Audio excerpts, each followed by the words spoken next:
ऐसे भी होता है ना कि सडनली आप जैसे घर में शिफ्ट हुए हैं या आप किसी घर में रह रहे हैं बहुत टाइम से और एकदम से लॉसेस होने लग गए। दूसरा क्या होता है कि नॉर्थ डायरेक्शन को सबसे ज्यादा खराब रखना। वो आपको कैश फ्लो तो दे देगा पर उसके बाद आपके पास बचेगा कुछ नहीं। वही, क्योंकि ऐसे होता है ना कभी कभी कि घर तो पूरा बन गया है, अब तो इसको हो नहीं सकते, लेकिन प्रॉब्लम्स होना शुरू हो गई है। नॉर्थ ईस्ट का टॉयलेट, राइट राइट राइट। इसे तोड़ना बनता है। किचन का नॉर्थ वेस्ट और वेस्ट डायरेक्शन के बीच में होना। क्यों? क्योंकि वहां विष का स्थान है। जो भी हम खाना पका रहे हैं वो हमें बीमारी देगा। उनके अगर एक तरफ सारे प्लैनेट्स आ जाएं तो जी काल सर्प दोष हो। जी जी जी। एंजाइटी, स्ट्रेस, बीमारियां, ये सारी चीजें हमें मिलती हैं। मैं भी स्क्रॉल करता हूँ तो मुझे भी एक से एक मिलते हैं डराने वाले। जी। तो डराने वालों से तो हमेशा सावधान रहना चाहिए। कहते हैं ना कि दवाई अगर बीमारी से रिलेटेड मिले तो वो 3 दिन में असर दिखा देती है। अच्छा, और जो आजकल एस्ट्रोलॉजर्स जो सारे सोशल मीडिया पे टीवी पे आके जो बोल रहे हैं ऐसे कर लो तो ये हो जाएगा, वैसे कर लो तो ये हो जाएगा, ये डराने का धंधा बना लिया बेसिकली। कर लो, वो कर लो, ये कर लो, ये फलानी चीज बांध के रख लो, ऐसा कर लो, ये सब। Hello and welcome to another episode of unfiltered ज्ञान विद टीना, जहाँ पे हम बातें करते हैं रॉ, अनफिल्टर्ड और बिल्कुल दिल से। आज हमारे साथ ऐसे एक गेस्ट है आचार्य नवीन जी, जो हमें बताने वाले हैं हमारी कुंडली में जो हमारे ग्रह होते हैं उनका हमारी ज़िंदगी में क्या प्रभाव होता है। वास्तु का अगर कोई दोष है आपके घर में तो क्या वो ठीक किया जा सकता है या आपको पूरी ज़िंदगी अपने लाइफ में उथल-पुथल ही आप देखते रहेंगे उन चीज़ों की वजह से। और भी ऐसी बहुत सारी बातें हमारे साथ वो करने वाले हैं। तो वेलकम टू आवर शो। जय सिया राम। जय सिया राम। कुछ बताइए कि जो वास्तु की जैसे मैंने आपसे बात की, तो ये वास्तु क्या साइंस है? क्या वास्तु जो होता है आपके घर के डायरेक्शंस का ही साइंस है या इसमें और भी कुछ जो बहुत डेप्थ है जो हम नॉर्मल लोगों को पता नहीं होता? देखिए, वास्तु पहले इसका अर्थ समझते हैं। जी। वास जमा अस्तु, वास करने वाले का स्थान, दैट इज वास्तु। ठीक है, अब ये है क्या? ये बैलेंसिंग गेम है। एनर्जी को कैसे बैलेंस किया जाएगा, ये वास्तु उसका गेम है। ठीक है, हमारे घर में जो भी प्रकृति की जो एनर्जी फ्लो हो रहा है उसे हम कैसे बैलेंस कर सकते हैं, वास्तु उसका कार्य है। अच्छा। बेसिकली मैं अगर ओवरऑल बात करूं तो हमारी घर की एनर्जी को बैलेंस करने का काम जो है वास्तु के अंडर आता है। तो नवीन जी एक बात बताइए, जैसे हमारा जो घर होता है उसकी बोलते हैं कि वास्तु की डायरेक्शन ठीक नहीं है तो बहुत लाइफ में प्रॉब्लम्स आ सकती है और लाइफ में बोलते हैं ना कि फाइनेंशियल प्रॉब्लम्स भी आ जाती है, बहुत इश्यूज आते हैं। तो क्या ये सच है? देखिए क्या है, मैंने अभी बताया कि जो ये वाइब्रेशंस है, जो ये एनर्जी, उसे बैलेंस करने का गेम है। ओके। अगर मैं एक तराजू पे 1 किलो का बाट एक अलग रख दिया, बट दूसरे ऑपोजिट स्थान पे मैंने 1 किलो से ज्यादा भारी कोई चीज रख दी, तो क्या होगा? वो डिसबैलेंस हो जाएगा। तो एनर्जी जो है वो डिस्टर्ब हो जाएगी, वो बैलेंस्ड नहीं रहेगी। तो ऐसे में क्या होगा, हर डायरेक्शन में अलग अलग डीटीज हैं। ठीक है, और उनके पास उनके कार तत्व है। ओके। ठीक है, हर मतलब अगर मैं पूरी बात करूं, मैं बेसिकली 81 पद वास्तु पे काम करता हूं। तो उसमें अगर बात करूं तो 45 डीटीज है। ठीक है, और हर 45 डीटीज के पास अपने अपने कार तत्व हैं। अब एक भी डिसबैलेंस होगा तो हमारे घर की पूरी जो एनर्जी है वो डिसबैलेंस हो जाएगी। और वास्तु इंपॉर्टेंट क्यों है? मान लीजिए किसी की कुंडली में थोड़ा सा कहते हैं ना इनफेवरेबल टाइम आ रहा है, अनफेवरेबल टाइम आ रहा है, तो वास्तु अगर परफेक्ट होगा ना तो वो चीज बैलेंस हो जाएगी। अच्छा। क्यों? क्योंकि वो उसकी एनर्जी एब्जॉर्व कौन कर रहा है? अगर घर का वास्तु है तो एनर्जी एब्जॉर्व कौन कर रहा है? जो वहां रहेगा। जी जी तो जी। अगर वो पॉजिटिव होगी तो जो हमारा नेगेटिव पार्ट है, जो हमारी जो कुंडली में खराब ग्रह दशा चल रही है, या कुछ भी पॉइंट समझ लो, या शनि की साढ़ साती है, या कोई भी गोचर वश ऐसी प्रॉब्लम आने वाली है, तो वो क्या होगा? बैलेंस हो जाएगा। तो नवीन जी आपने ऐसे बताया कि हमारी कुंडली जो होती है और वास्तु ये क्या इंटर रिलेटेड होते हैं एक दूसरे से? बिल्कुल, देखिए उसमें भी 9 कुंडली में भी 9 प्लैनेट्स हैं और वास्तु में भी 9 प्लैनेट्स बिठाए गए हैं। अच्छा। ठीक है, तो ये सारी क्या है? 9 प्लैनेट्स की गेम है। ओके, उन्हीं का बैलेंसिंग है। बैलेंसिंग देखिए कितनी अच्छी तरीके से करी गई है, ये साइंस कितनी परफेक्ट है, मैं आपको वो बताता हूँ। अगर मैं नॉर्थ ईस्ट की बात करूं तो वहां सबसे हैवी प्लैनेट है जुपिटर, ठीक है। वहीं पे उसका अगर डायगोनल हम ड्रॉ करें तो उसके ऑपोजिट साइड में साउथ वेस्ट में वहां पे है राहु, अच्छा, ठीक है। अब फॉर एग्जांपल मैं देता हूं, अगर हमने जुपिटर वाली पोजीशन को और हैवी किया तो वो क्या होगा, डिसबैलेंस हो जाएगा डायरेक्शन, वो डायगोनल जो है पूरा बिगड़ जाएगा। Correct correct. तो हम क्या कहते हैं, साउथ वेस्ट डायरेक्शन में हैवी चीजें रखो, जिससे डायरेक्शन जो है बैलेंस हो जाए। जी। तो ये एक रेमेडी भी होती है। हाँ, साउथ वेस्ट डायरेक्शन को हमेशा हैवी रखना चाहिए। अच्छा, ठीक है। तो ये बैलेंसिंग का गेम है।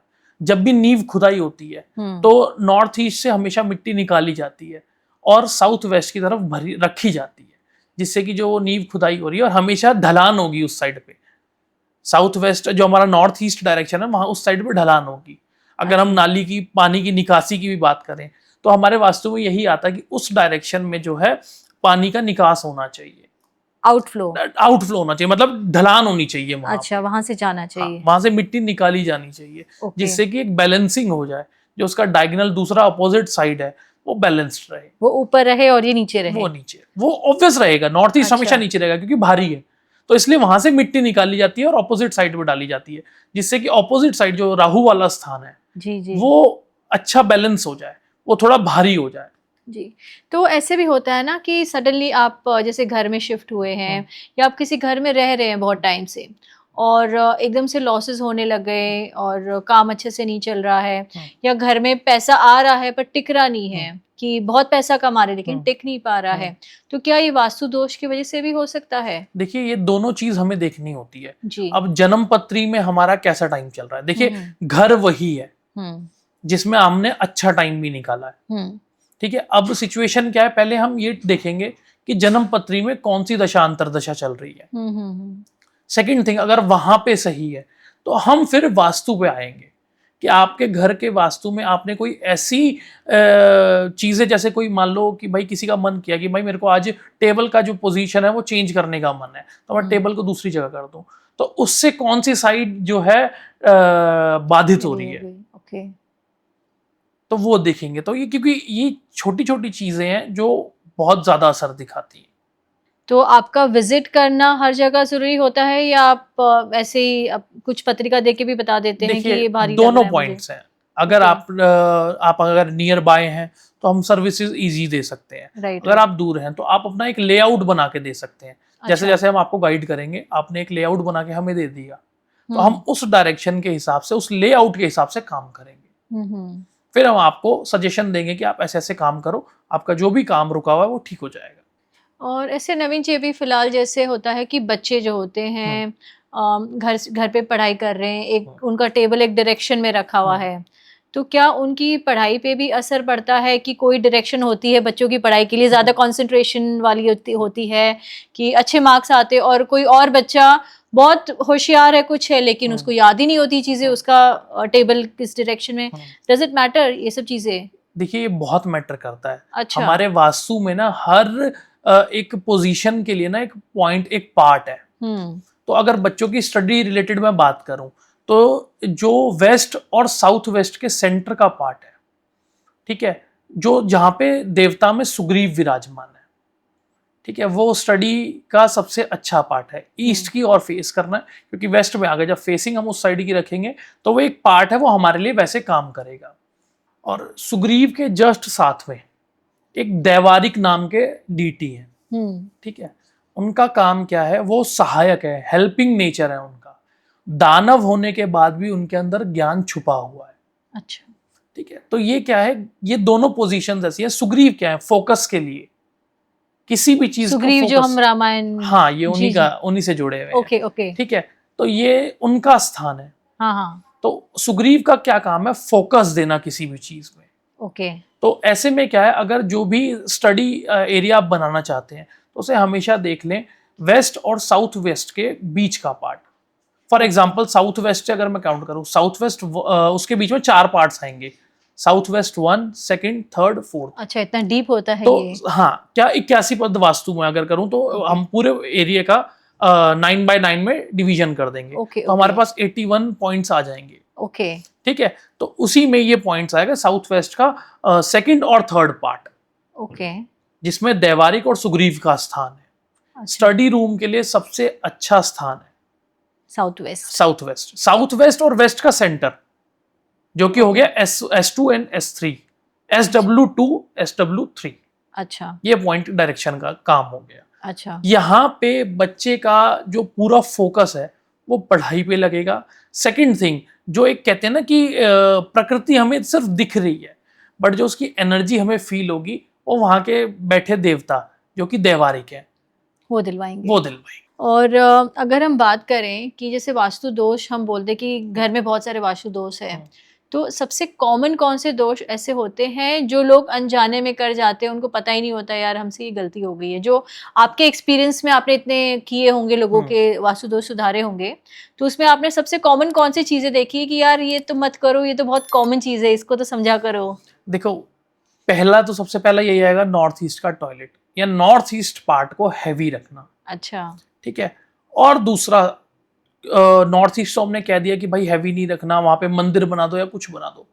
मंदिर बनाने से क्या होगा, आप वहां पे जोत जलाओगे, और बट वो जो एरिया है वो फायरी साइन का नहीं है। अच्छा। ठीक है, इंसान बेसिक जो मिस्टेक करता है वो ध्यान केंद्र करने का स्थान है। फायरी, वहां पे फायर रिलेटेड कोई चीज ही नहीं है, वाटर पार्ट है वो। नॉर्थ टू ईस्ट का अगर मैं एक कॉलम बनाऊं तो ये पूरा वाटर एरिया है, और वाटरी साइन पे हम वहां पे फायर का काम करवा रहे हैं, जोत जला रहे हैं वहां पे हम। तो ये क्या होगा, एक ये नेगेटिव पार्ट दिखाता है। ठीक है, नॉर्थ ईस्ट का टॉयलेट तो ये आजकल कॉमन है। हाँ। ठीक है, मैक्सिमम किसी को कहीं जगह नहीं मिलती, वो नॉर्थ ईस्ट में टॉयलेट बना देता है।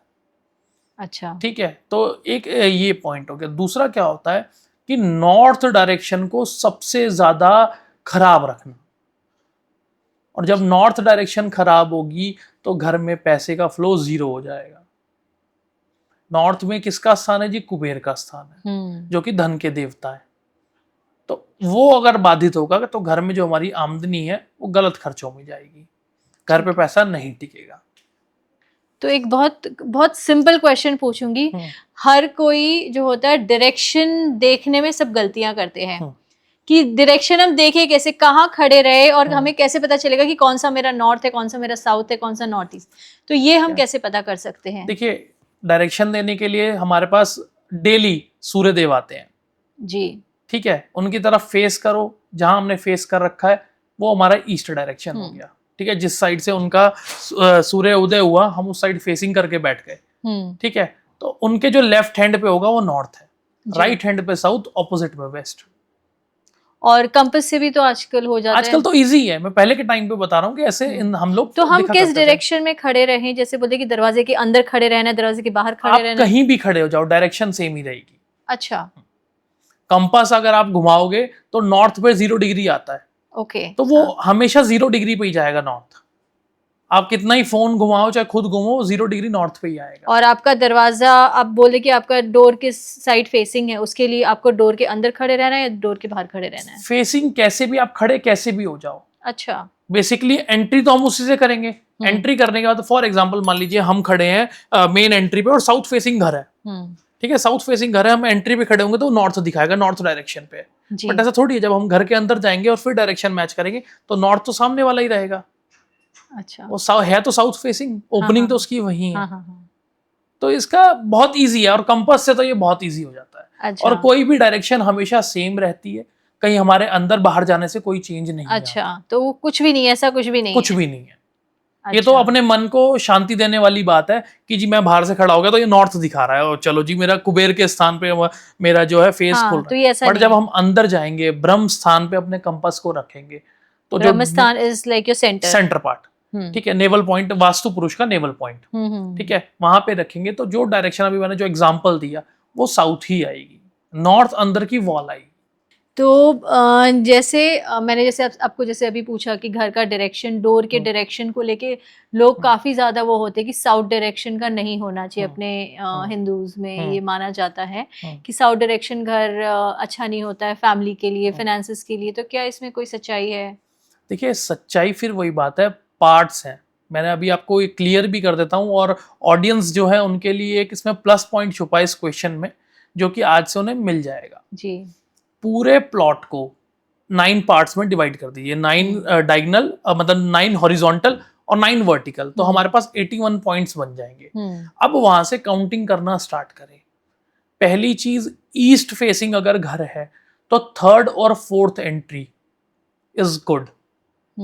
ठीक है, ईस्ट फेसिंग घर है तो थर्ड पार्ट और फोर्थ पार्ट बहुत अच्छा है। क्यों? क्योंकि वहां पे जयंत है और इंद्र का स्थान है। जयंत कौन है? इंद्र के पुत्र हैं, जो कि हर चीज में मतलब लाभ दिखाते हैं। ठीक है, साउथ डायरेक्शन की बात करूं, सिर्फ एक अकेली डायरेक्शन ऐसी है जिसमें सिंगल एंट्री अच्छी मानी गई है, वो की है फोर्थ पार्ट। फोर्थ पार्ट अच्छा माना गया है यहाँ पे। अगर और किसी पार्ट पे डोर की एंट्री बन गई तो वो गलत रिजल्ट्स देगी हमें। अच्छा, ठीक है। अब बात करते हैं वेस्ट साइड पे। वेस्ट साइड पे फोर्थ और फिफ्थ पार्ट वो अच्छा माना गया है, W4 and W5 is good. और नॉर्थ डायरेक्शन में, नॉर्थ डायरेक्शन इतनी ब्यूटीफुल डायरेक्शन है, एक अकेली डायरेक्शन है जिसमें 3 पॉइंट्स को अच्छा माना गया है, थर्ड, फोर्थ एंड फिफ्थ। अच्छा, ठीक है। तो ये तो एक बेसिकली रेमेडी की तरह हम यूज करते हैं। तो ये मेन एंट्री, आप कोई भी नया अगर घर बना रहे हैं तो आप 9 बाय 9 में डिवाइड करके आप इजिली पता लगा सकते हैं कि हमारा किस डायरेक्शन पे मेन एंट्री होनी चाहिए। और नवीन जी, आजकल तो लोग जैसे घर की नींव बना रहे हैं तो उसके नीचे भी बहुत सारे वास्तु के एलिमेंट्स आते हैं कि कुछ पिरामिड रख दीजिए, कुछ सांप की, कुछ मेटल की कोई चीज़ें रख दीजिए, कुछ रॉड रख दीजिए। तो क्या ये सब रखने से फर्क पड़ता है और ये सब क्यों रखी जाती है चीज़ें? देखिए, अब क्या है, हमने सुन के रखना शुरू कर दिया, सब चीज़ कर दिया, पर रखी क्यों जाती थी? जब भी नींव खोदते थे हमेशा ये वास्तु की एक टेस्टिंग है। ठीक है, अब टेस्टिंग करी हमने, पहले नींव खोदी, नींव खोदने के बाद हम वो मिट्टी दोबारा भरेंगे। अगर मिट्टी बच गई उस नींव की खुदी हुई तो वो घर बहुत अच्छा है। अच्छा, ठीक है। जब कोई चीज ऑलरेडी अच्छी है तो उसे आप क्या ही और करोगे। ठीक है, ये फिर सिर्फ एक मतलब कहने मानने वाली बात है, सुन सुना के कि हाँ भाई चलो हमने सुन लिया, कोई हमें वहम नहीं बिठाना अपने दिमाग में, तो हम शहद की पोटली भी भर के रख देंगे, कुछ हीरे जवाहरात भी डाल देंगे, ये कर देंगे, वो कर देंगे। तो उससे पहले नींव खोदने टाइम पे ये सारी चीज़ें कब होती हैं? ये देखिए, जो भी सामान रखा जाता है ना नींव में, तो वो एज अ रेमेडी यूज किया जाता है। और रेमेडी की जरूरत कब पड़ती है? जब उसमें कुछ खराबी हो।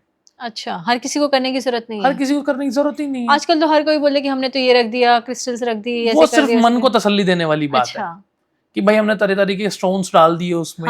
ठीक है, तरह तरह के क्रिस्टल्स डाल दिए, शहद डाल दिया, नाग नागिन का जोड़ा डाल दिया, ये कर दिया, वो कर दिया। ये सिर्फ मन को शांति देने वाली बात है। अच्छा, जब जरूरत हो तभी करना चाहिए, नहीं तो नहीं करना चाहिए। मान लीजिए किसी ने भाई नींव खोदी, अब उसमें हमें मरे हुए जीव मिले नींव खोदने में। अच्छा, तो उस एरिया को रेमेडी की जरूरत है कि उस एरिया को पॉजिटिव करना है हमें, उस भूमि को पॉजिटिव करना है। जी जी। अब जब उसमें मिली हमें अच्छी चीज रही है, जिसका भी वो मकान था, नींव खोदी हमने, अगर हमें नीचे से आभूषण मिल रहे हैं, तरह तरह के क्रिस्टल मिल रहे हैं, तो क्या जरूरत है किसी भी रेमेडी को करने के लिए? रेमेडी हमेशा नेगेटिव पार्ट्स के लिए करी जाती है, पॉजिटिव पार्ट्स के लिए कभी रेमेडी नहीं करी जाती। लेकिन अगर ऐसे न्यूट्रल हो तो न्यूट्रल को बेटर करने के लिए कर सकते हैं हम। तो आप अपने नक्शा बनाओ ना उस तरीके से। अच्छा, हाँ, नक्शा बनाओ। ठीक है, आपने डाल दिया। अब देखिए क्या है, आजकल बहुत से लोग क्या है, फॉर एग्जांपल मान लीजिए नॉर्थ ईस्ट में उन्होंने खोदना स्टार्ट किया, नींव खोदने का। देखिए, ये भी डिपेंड करता है सूर्य के गोचर पे कि नींव कहाँ खोदी जाएगी। अच्छा, ठीक है, जरूरी नहीं है कि नॉर्थ ईस्ट से ही स्टार्ट करेंगे। जब हम सूर्य का गोचर होता है उस तरीके से एक पूरा एक सांप का फिगर बनता है, तो सांप की जो पीठ होती है उसके ऑपोजिट साइड में नींव खोदी जाती है। ठीक है, तो अब क्या है, अब वो जो नॉर्थ ईस्ट है वो जल तत्व का पॉइंट है और वहां हम कॉपर रख रहे हैं। तो आप बताओ क्या रिजल्ट मिलेगा मुझे? कॉपर का स्थान ही नहीं है, मेटल का स्थान ही नहीं है वो। राइट, तो वो नेगेटिव इंपैक्ट देगा हमें। जी जी, वो जल तत्व है। आप पानी से रिलेटेड चीजें रखो, शहद रखो वहां पे, वास्तु पुरुष का हेड है, मर्म स्थान है वहां पे। आप मेटल हैवी थोड़ी रख दोगे। मैं अगर आपको कहूं आप अपने सिर के पीछे वाले हिस्से से कोई भारी चीज उठाओ, आप उठा पाओगे? नहीं उठा पाओगे। तो वास्तु पुरुष का जो नॉर्थ ईस्ट में वो हेड है वास्तु पुरुष का, तो वहां पे इसलिए कहते हैं फ्रेग्रेंस रखनी चाहिए। ये जो हिस्सा है वास्तु पुरुष का वो नॉर्थ ईस्ट में आता है। अच्छा। तो वहां पे हमेशा फ्रेग्रेंस रखनी चाहिए, वाटर रखना चाहिए। क्यों टॉयलेट्स वगैरह मना होता है वहां पे बनाना? क्योंकि वहां पे हम गंदगी त्यागते हैं, राइट। और वो उनका फेस एरिया है। भले ही वो राक्षस थे, बट उन्हें हर प्लॉट के लिए पूजा जाता है, राइट। क्योंकि उनके ऊपर 45 देवी देवता विराजमान है। अच्छा। वास्तु पुरुष के ऊपर। अच्छा।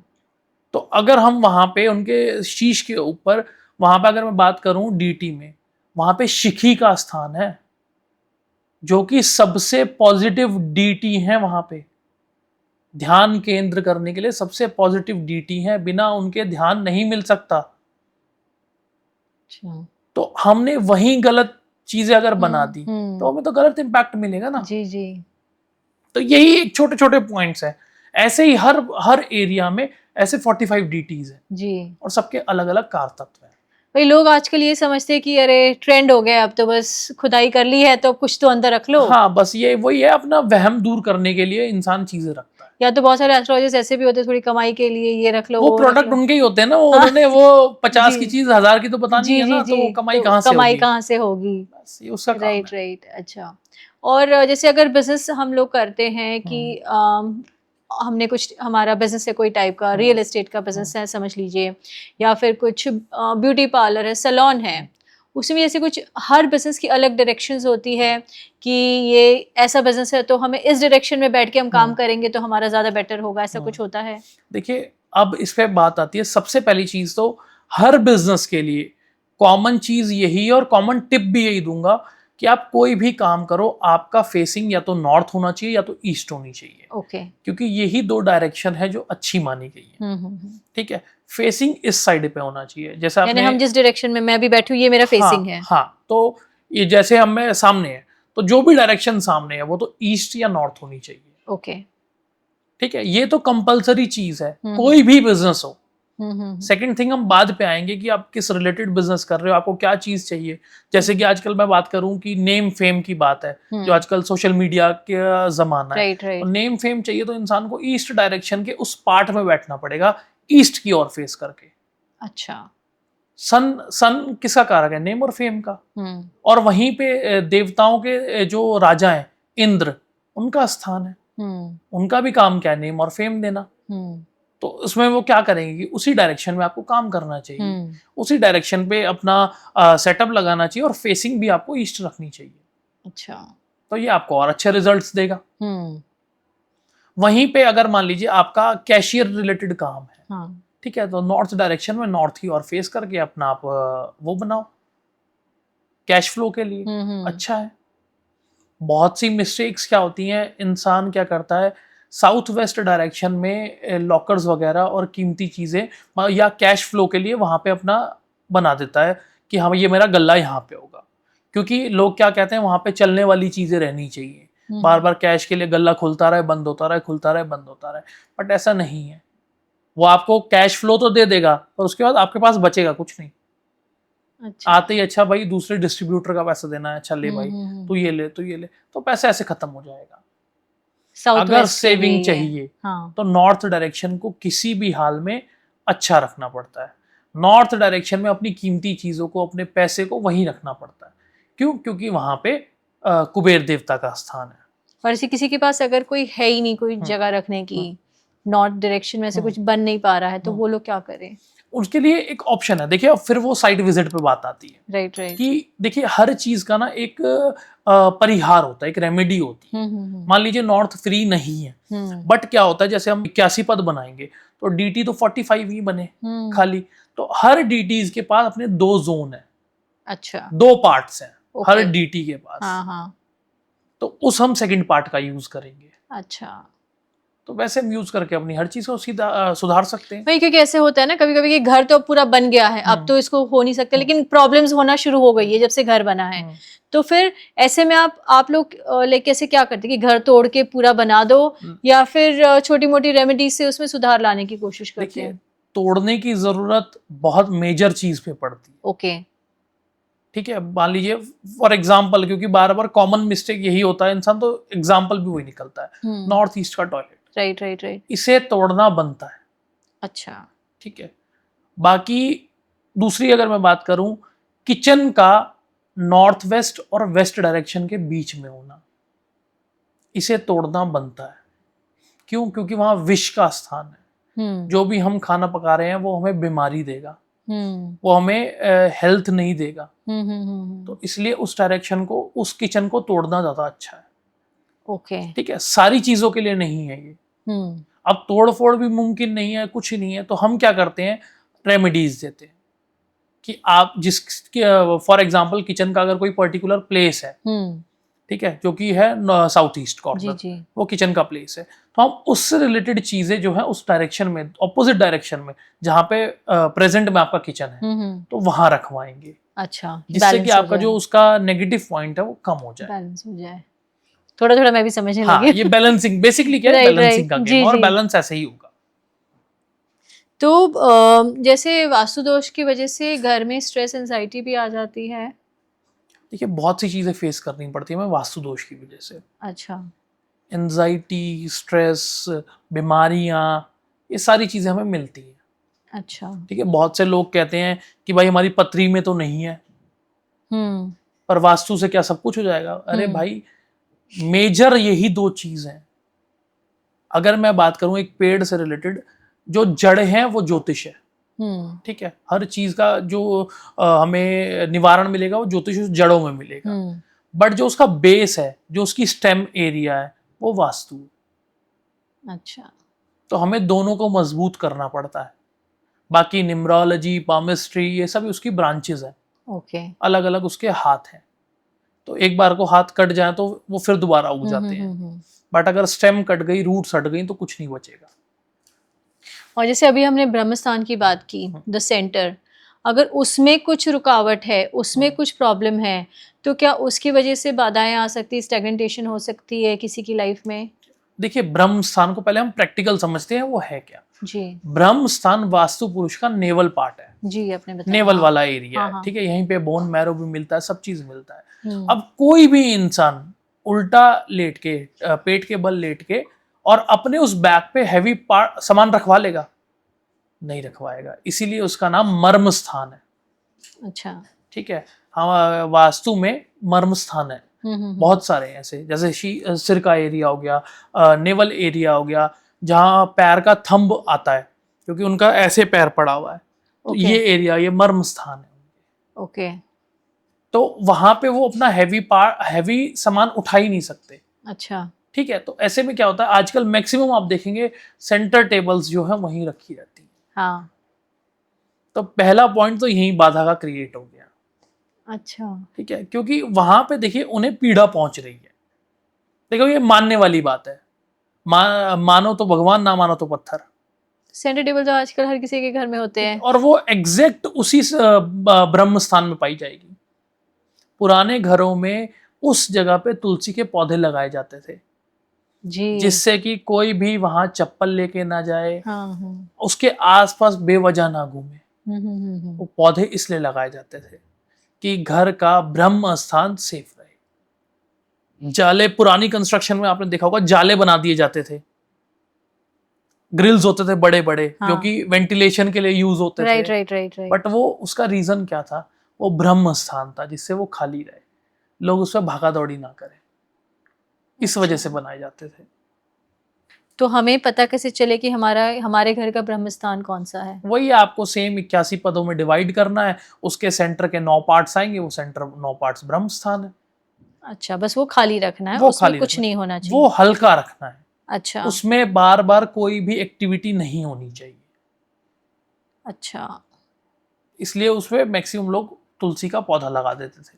आजकल फ्लैट्स में ये सब चीजें पॉसिबल नहीं होती है। नहीं, फिर उसके लिए क्या, हम उस एरिया को थोड़ा खाली छोड़ देंगे, अच्छा, ओपन स्पेस रख दो। ओपन स्पेस रख दो, तो उससे क्या होगा, जो वास्तु दोष वो नहीं पड़ेगा आपके ऊपर। अच्छा, फ्लैट सिस्टम में बहुत सी चीजें ऐसी हैं जो हम ना चाहते हुए भी कर नहीं सकते, चाहते हुए भी कुछ नहीं कर सकते, पर कुछ पॉइंट्स ऐसे हमें करने पड़ते हैं।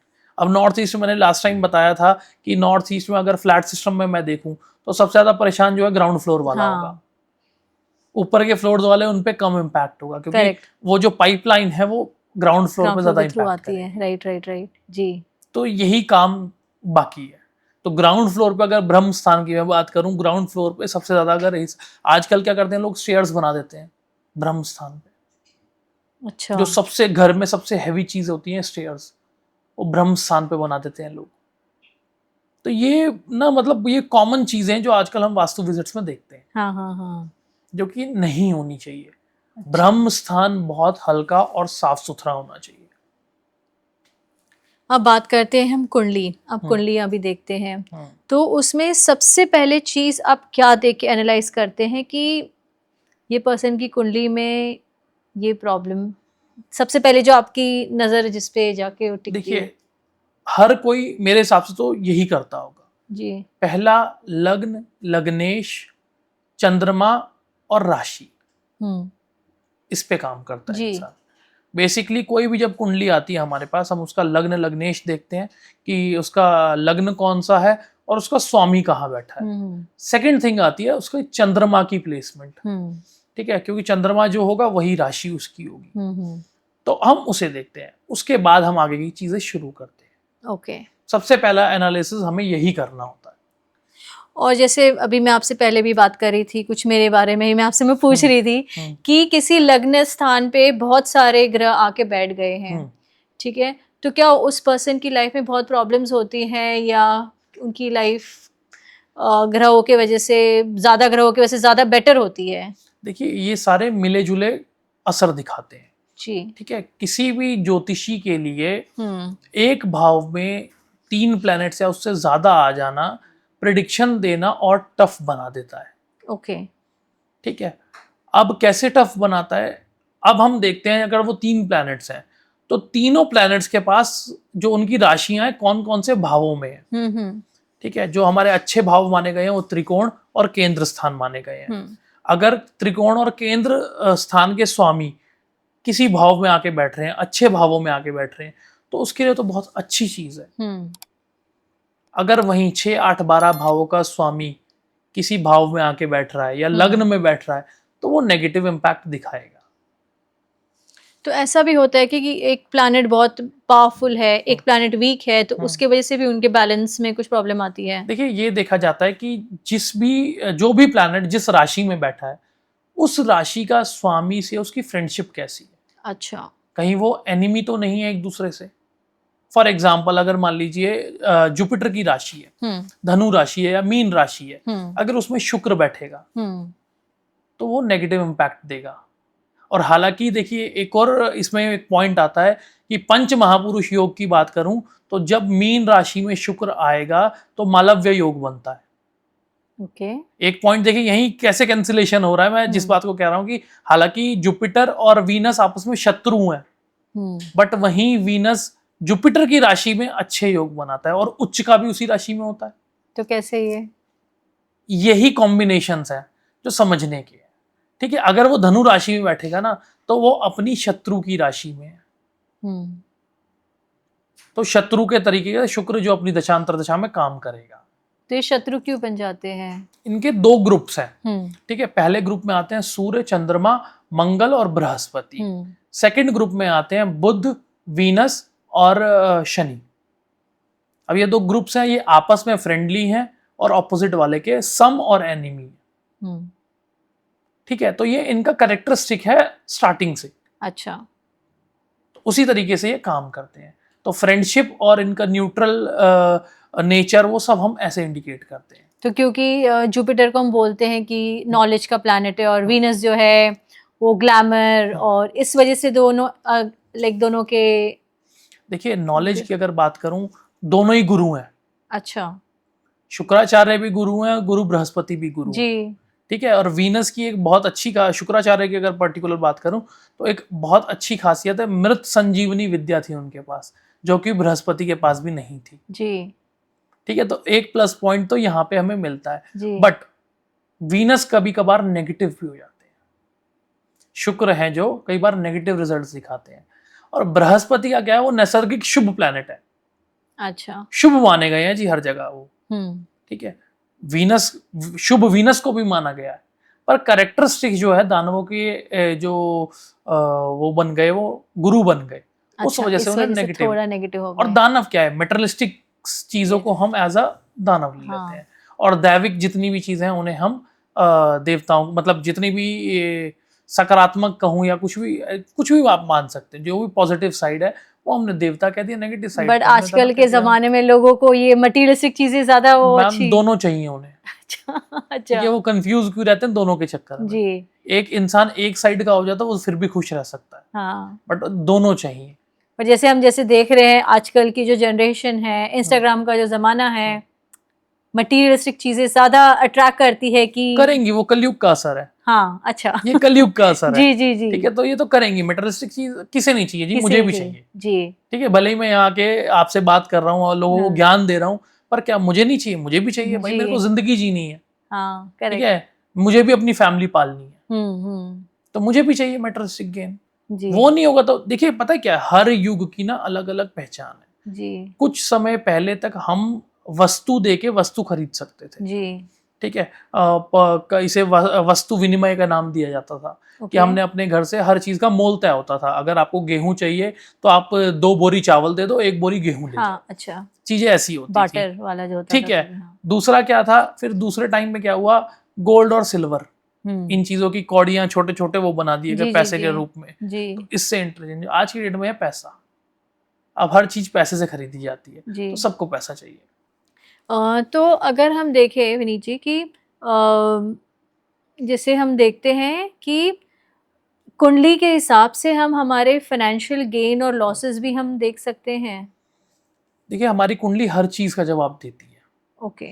चाहे प्रॉफिट हो, चाहे लॉस हो, चाहे अच्छा टाइम पीरियड हो, चाहे बुरा टाइम पीरियड हो। हम्म। ठीक है, हर हाउस की अपनी करेक्टरिस्टिक है, और हर हाउस में बैठे हुए राशि के स्वामी की अपनी करेक्टरिस्टिक है। जी। ठीक है, 1 5 9 भावों की अगर दशा चल रही है तो वो आपके लिए गुड लक लेके आई है। वहीं अंतर दशा 6 8 9 6 8 12 भाव की आ गई तो वो टाइम पीरियड को न्यूट्रल कर देगा। ठीक है, ऐसे ही अगर फॉर एग्जांपल मान लीजिए त्रिषडाई की दशा आ गई, 3 6 11 की अगर दशा आ गई, तो वो थोड़ा सा जिंदगी को डिसबैलेंस कर देते। अच्छा। तो हर प्लैनेट के पास मतलब हर प्लैनेट के पास अपने अपने भाव फिक्स है, वो उस तरीके से काम करते हैं। और जो शादी के टाइम पर जो हम कुंडलियां मैच करते हैं कि इतने गुण मैच होने चाहिए, ये सब भी जरूरी होता है। देखिए, शादी के लिए सिर्फ गुण मैच करना इनफ नहीं होता। हॉरोस्कोप जो देखते हैं, हाँ, मैच वो गुण करते मिलान हैं। उसी को कहते हैं। जी जी जी। तो ये कंपैटिबिलिटी सिर्फ इतनी से नहीं होता काम। ओके। ठीक है, अधिकतर हमारे गुरुजन ने हमें सिखाया कि सप्तपदी भी मैच करनी चाहिए। ठीक है, तो हम वो भी मैच करते हैं। गुण मिलाते इसलिए हैं कि देखिए, हर सबके पास ना एक पार्ट है, चाहे वो नाड़ी से रिलेटेड है, ठीक है, चाहे वो योनि है, तो ये इन चीजों से हम मिक्स मैच करके आपस में देखते हैं कि बॉय और गर्ल का क्या रिलेशन बन रहा है। Right right. ठीक है, तो और अगर मैं भावों की बात करूं तो 7th हाउस, पार्टनर का भाव कौन सा होता है, 7th हाउस होता है। तो हमें मतलब बहुत सी चीजें देख के कुंडली का, बड़ी जरूरी है कुंडली मिलाना। बिल्कुल जरूरी है और बहुत जरूरी है। ये लॉन्ग टर्म में जो शादियां आजकल जो इतनी अप एंड डाउन चल रही है, तो अगर पत्रिका मिलाएंगे ठीक से, कुंडली मैच होगी, सारे जो चीजें मैच होनी चाहिए, गुणों के अलावा भी जो आप दूसरी चीजें बता रहे सब, तो वो भी करे तो फिर डिवोर्सेस के अलग होने के चांसेस कम हो जाते हैं। कम हो जाएंगे जी। देखिए, अब वो क्या है, मैं बार बार एक चीज बोलता हूँ, प्रैक्टिकल चीजें बहुत अलग हैं और एस्ट्रोलॉजिकल चीजें बहुत अलग। तो दोनों चीजों को देख के देखिए, जब क्या है हम कुंडली मिलान करेंगे तो उसमें सप्तपदी जैसे हम मैच करेंगे तो वहां 7 पॉइंट्स हैं। ठीक है, उस 7 पॉइंट से रिलेटेड हमने उनकी मैचिंग करी, तो क्या होगा, अगर एक बंदा गुस्से में है तो दूसरा बंदा उसे समझेगा। करेक्ट। ठीक है, अब दशांतर दशा भी काम करती है। अब दशांतर दशा दोनों के फेवर में नहीं है तो वो काम गलत होगी, वो काम गलत हो जाएगा उनका। और वही अगर फेवर में है, एक का फेवर में, एक का थोड़ा वैसे चल रहा है, तो दूसरा बंदा बात संभाल जाएगा और आप मतलब जिंदगी अच्छी हो। Correct correct. और जैसे हमने पिछली बार हमने बातें की थी काल सर्प दोष की और लाइक जो बोलते पितृदोष की, तो ये सब चीजें भी कुंडली से ही पता चल सकती है। हाँ जी, ये सारे दोष हैं जो हमें कुंडली से पता चल सकते हैं। तो मुझे एक बात बताइए, इतने सारे जो दोष है, इतनी सारी जो चीजें, जैसे वास्तु में दोष हमने निकाल दिए, कुंडली में बहुत सारे प्रॉब्लम्स आ जाते हैं, तो इसका कोई सोल्यूशन भी होता है या सिर्फ हम प्रॉब्लम्स ही देखते हैं लेकिन विदाउट सोल्यूशन? देखिए सॉल्यूशन क्या है इन सब चीजों का? परिहार, रेमेडीज। ओके। इनका सॉल्यूशन है रेमेडीज जी। ठीक है।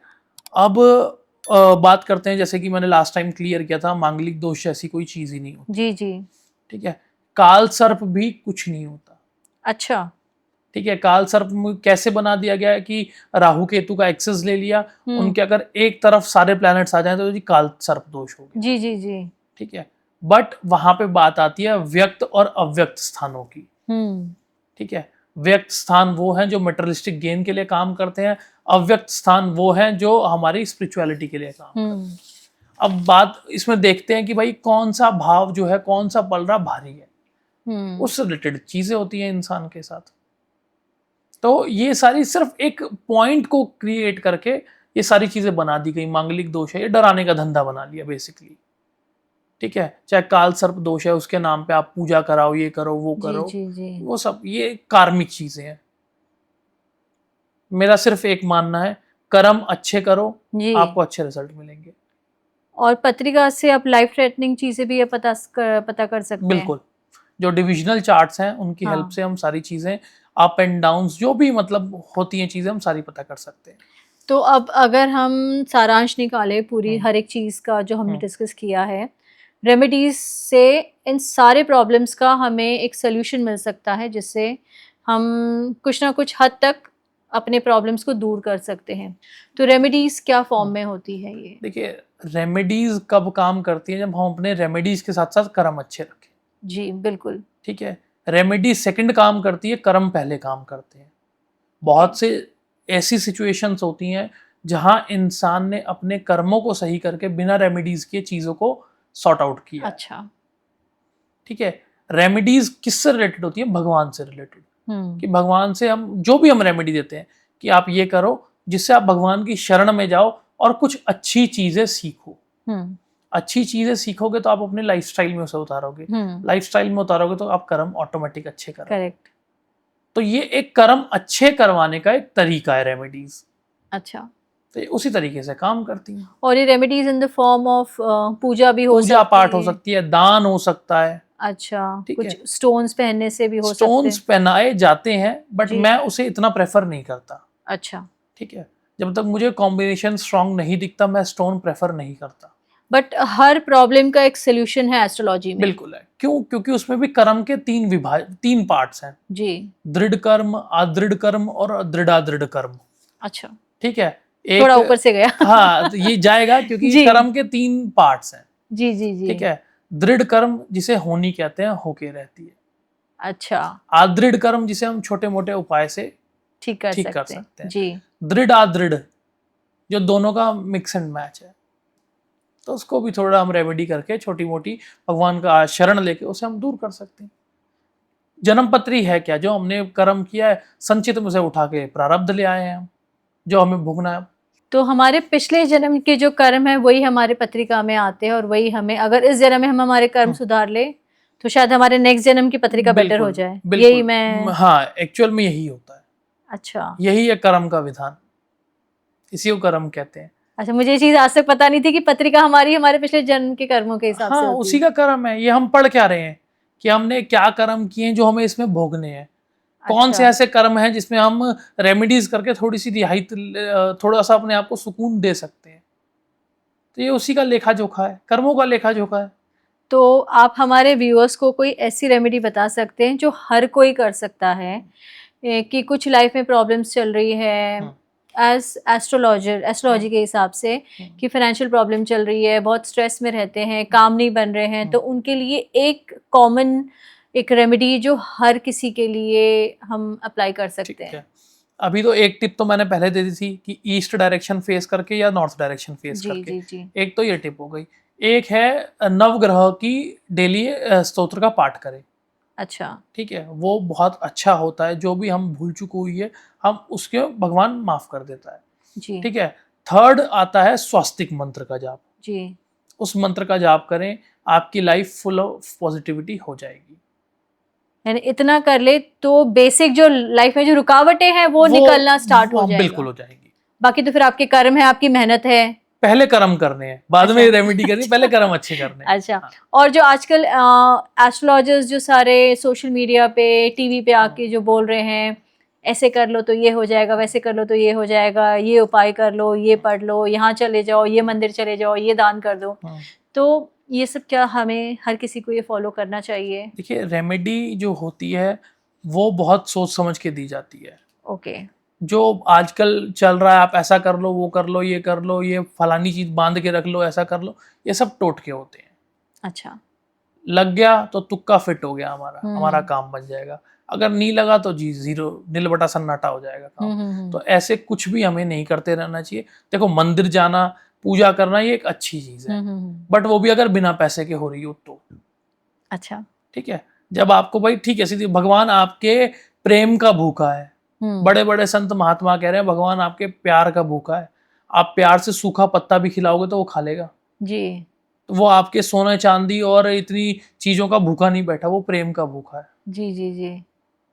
तो एक चौपाई भी है, बड़ी फेमस है, राम ही केवल प्रेम प्यारा, सुमिर सुमिर नर उतरहि पारा। तो भगवान क्या कह रहे हैं कि मुझे सिर्फ प्रेम प्रिय, मेरा नाम प्रेम से लेता रहे, मुझे कुछ मत दे, मैं तेरे को इस भवसागर से पार उतार दूंगा। तो सीधी सी बात है, क्या सोचना है इसमें? क्या आप तरह तरह की चीजें ले जाके आप कर रहे हो? और ठीक है, करो, दान करना चाहिए, अवश्य करना चाहिए, जरूरतमंद को दान करना चाहिए। जिसका पेट ऑलरेडी भरा है उसे दान करके क्या फायदा? जो भूखा मर रहा है उसे दान दो ना। एक आपके कोई क्लाइंट्स की ऐसी कोई हमें स्टोरी बता सकते हैं कि जिसकी लाइफ में बहुत बड़ा परिवर्तन आ गया हो, आपने कोई उनके लिए रेमेडीज की हो, आपने कोई उनके लिए उपाय किए हो जिसकी वजह से उनकी लाइफ 360 डिग्री टर्न हो गई हो? देखिए, मैंने कोई उपाय नहीं किए, मैंने उनके थ्रू करवाए। जी जी जी जी। ठीक है, ऐसे मेरे पास बहुत से मेरे क्लाइंट्स हैं। हाँ। जिनके लिए ऐसा कोई केस जो आपको? हाँ, मतलब जो अभी शायद मैं अभी डिस्कस कर रहा था आपसे, जो मेरे क्लाइंट से 11 महीने से खाली बैठे हुए थे, जी जी। उन्हें कुछ मैंने रेमेडीज प्रोवाइड करी। With in 15 days, 15 to 18 days उनका मेरे को कॉल आया कि सर मेरी जो जॉब है फिक्स हो गई है जी। ठीक है, फिर मैंने उन्हें यही सलाह दी कि इससे भी अच्छा चांस है, छोड़ना मत इंटरव्यू देना। तो आपने कुछ उन्हें रेमेडीज दी थी करने के लिए? रेमेडीज थी जो उन्हें सूटेबल थी, उन्होंने करी, उन्हें रिजल्ट मिल गए। तो 15 दिन में इतने जल्दी रिजल्ट्स आ जाते हैं? मैम, कहते हैं ना कि दवाई अगर बीमारी से रिलेटेड मिले तो वो 3 दिन में असर दिखा देती है। अच्छा, इतने फास्ट रिजल्ट्स आ हाँ, जाते तो हैं। अगर हम दवाई उस चीज की देंगे तब दिखाएगी ना रिजल्ट। अगर करेक्ट। दवाई हम दुनिया जान की भाई ये भी खा ले वो भी खा ले तो फिर वो रिजल्ट्स भी वैसे ही रिजल्ट्स मिलते नहीं हैं। आते हैं जी। तो थोड़े अभी हम फन क्वेश्चंस करते हैं। बहुत हमने बहुत इंफॉर्मेशन दी है आज, थोड़ा कुछ लाइट हम बातें करते हैं। एक ऐसा प्लैनेट जो बहुत ज़्यादा मिसअंडरस्टूड है और उसको लेके बहुत ज़्यादा मिसकंसेप्शन है लोगों के दिमाग में। राहु महाराज अच्छे हैं वो? अच्छे, देखिए मैं ये कहूँगा कि उनसे रिलेटेड ना मिसकंसेप्शंस बहुत ज़्यादा बना रखे हैं जी। ठीक है।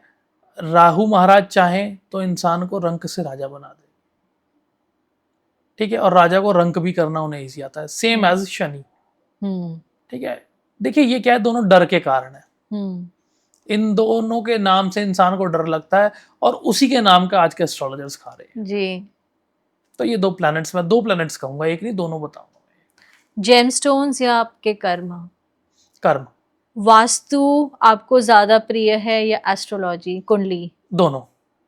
कोई एक नहीं? कोई एक नहीं, दोनों। इसमें मैं दोनों कहूंगा, एक जड़ है एक स्टेम है। राहु देव को समझना ज्यादा चैलेंजिंग है या शनि देव को? राहु देव को। एक चीज जो लोगों को घर में अपने घर से तुरंत हटा देनी चाहिए? हो सकता है लोगों को ये बातें बुरी लग जाए, बट मैं फिर भी कह देता हूँ, स्मोकिंग, अल्कोहल दोनों हटा देनी चाहिए। घर पे नहीं करो, बाहर पे नहीं, बाहर भी नहीं करनी चाहिए। अच्छा। अपनी लाइफ से ही हटा देनी चाहिए, उससे लाइफ में बहुत ज्यादा चेंजेस बहुत सुधार आ जाएगा। घर की कौन सी ऐसी डायरेक्शन है जिसको हमेशा क्लीन और एक्टिव रखना चाहिए? North east. एक डेली कोई ऐसी कोई हैबिट जो आपकी डेस्टिनी को चेंज कर सकता है? अच्छे कर्म करना, हेल्पिंग नेचर बनाना, बिना ये सोचे हुए कि सामने से मुझे क्या मिलेगा। मैनिफेस्टेशन या हार्ड वर्क? Hard work. सुबह उठते ही सबसे पहला काम क्या करना चाहिए इंसान को? जिस परमात्मा ने हमें इतनी खूबसूरत धरती दी, उसे हमेशा मतलब उसे कभी भी भूलना नहीं चाहिए, आँख खुलते वक्त भी और आँख बंद करते वक्त भी। अगर किसी को पूजा करनी है या भगवान में ध्यान लगाना है तो मंदिर विजिट करे या घर बैठ के मेडिटेशन करे? हमारा जो शरीर है यही मंदिर है। हर जीव के अंदर परमात्मा का अंश है, तो परमात्मा सबके अंदर विराजमान है। तो आजकल जो इतनी मंदिरों में भीड़ लगती है, ये सब ये सिर्फ स्थान है। देखिए क्या चीज़ है, मैं आपको इसके बारे में क्लियर करता हूँ, थोड़ा ये टॉपिक बड़ा है। हमारे धर्म में ना, सनातन धर्म में गुरु स्थान की या भगवान के स्थान की बहुत महिमा है। ठीक है, तो ये मंदिर क्या है, ये उनके स्थान है, तो उनकी महिमा की वजह से लोग वहां जाते हैं। वहाँ की एनर्जी फील्स भी बहुत हाई रहती होंगी। क्यों? क्योंकि वो भगवान के स्थान है, भगवान ने वहां बैठ के कुछ किया है। जैसे कि 51 शक्तिपीठ, ठीक है, 12 ज्योतिर्लिंग, तो इन सब के पीछे कोई ना कोई कहानी जुड़ी हुई है। हमारे गुरुजनों का स्थान, जहाँ उन्होंने पूजा करी, तप किया, जहाँ उन्होंने समाधि ली, ये सारी चीजें, तो क्या है, ये जाना चाहिए, ऐसे स्थान पे जाना चाहिए, ना कि उन स्थानों पर जिन्होंने बिजनेस के लिए मंदिर खोला हुआ है। एक ऐसा मिथ जो आप तोड़ना चाहते हैं आज सबके लिए एस्ट्रोलॉजी से रिलेटेड, कि रेमेडी करके सब कुछ सही हो जाएगा, ये बहुत बड़ा मिथ है। सही वो होगा जो होनी नहीं होगी। कुछ एडवाइस आप हमारे व्यूअर्स को आज देना चाहते हैं रिलेटेड टू एस्ट्रोलॉजी, वास्तु, जो लोग, जैसे हम चाहते हैं कि आफ्टर द एपिसोड लोग आपसे कनेक्ट करें, आपके पास आए, जुड़े, वास्तु की कोई भी प्रॉब्लम है या कुछ भी आपके पास आए, तो कुछ ऐसी एक एडवाइस आप उनको दीजिए कि सबसे पहले आपको फ़ोन उठा के कॉल करें एपिसोड देखते ही। मैं सिर्फ एक ही चीज़ कहूँगा, जगह जगह भटकने से अच्छा एक इंसान को पकड़ दिया जाए जी, और जहाँ पे आपकी वाइब, आपकी अंतरात्मा आपको जवाब दे कि मुझे यहाँ जाना चाहिए, ना कि डर की वजह से। जी, तो डराने वाले एक से एक बैठे हैं जी, मैं भी स्क्रॉल करता हूँ तो मुझे भी एक से एक मिलते हैं डराने वाले। जी, तो डराने वालों से तो हमेशा सावधान रहना चाहिए ना। देखिए सीधी सी बात है, भगवान कृष्ण ने गीता में इतना बड़ा पूरा कर्म योग पे ज्ञान दे दिया, तो हम कर्म से हर चीज ठीक कर सकते हैं, तो हम जी, क्यों उस चीज में हताश क्यों हो। वो ज्योतिषी क्या जो इंसान को डरा दे, जी, ज्योतिषी का भी ऐसा होता ही नहीं, ज्योतिषी का गुण ही नहीं है। तो इसलिए तरह तरह के लोगों से मिलने से अच्छा आपकी जहां अंतरात्मा, जैसे कि हम फॉर एग्जांपल मैं आपको बताता हूँ कि बहुत से लोग ऐसे हैं, जैसे श्याम बाबा को मानते हैं, कुछ लोग गुरु जी को बहुत मानते हैं, तो जहां आपका दिल मैच हो जाए ना, आप उसे मानना शुरू कर दो, वो सबसे अच्छा ऑप्शन है। ठीक है आचार्य जी, आपसे बात करके बहुत अच्छा लगा।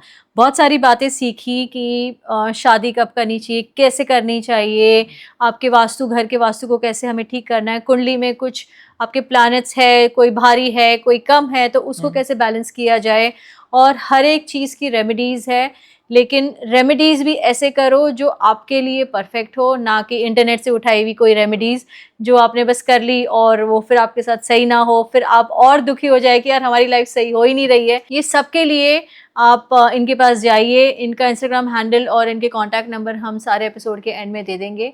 So thank you so much हमारे साथ जुड़ने के लिए आज, और हम अगले एपिसोड में मिलते हैं और भी अच्छी अच्छी बातें लेकर आएंगे हमारे नए गेस्ट के साथ। Thank you and see you soon.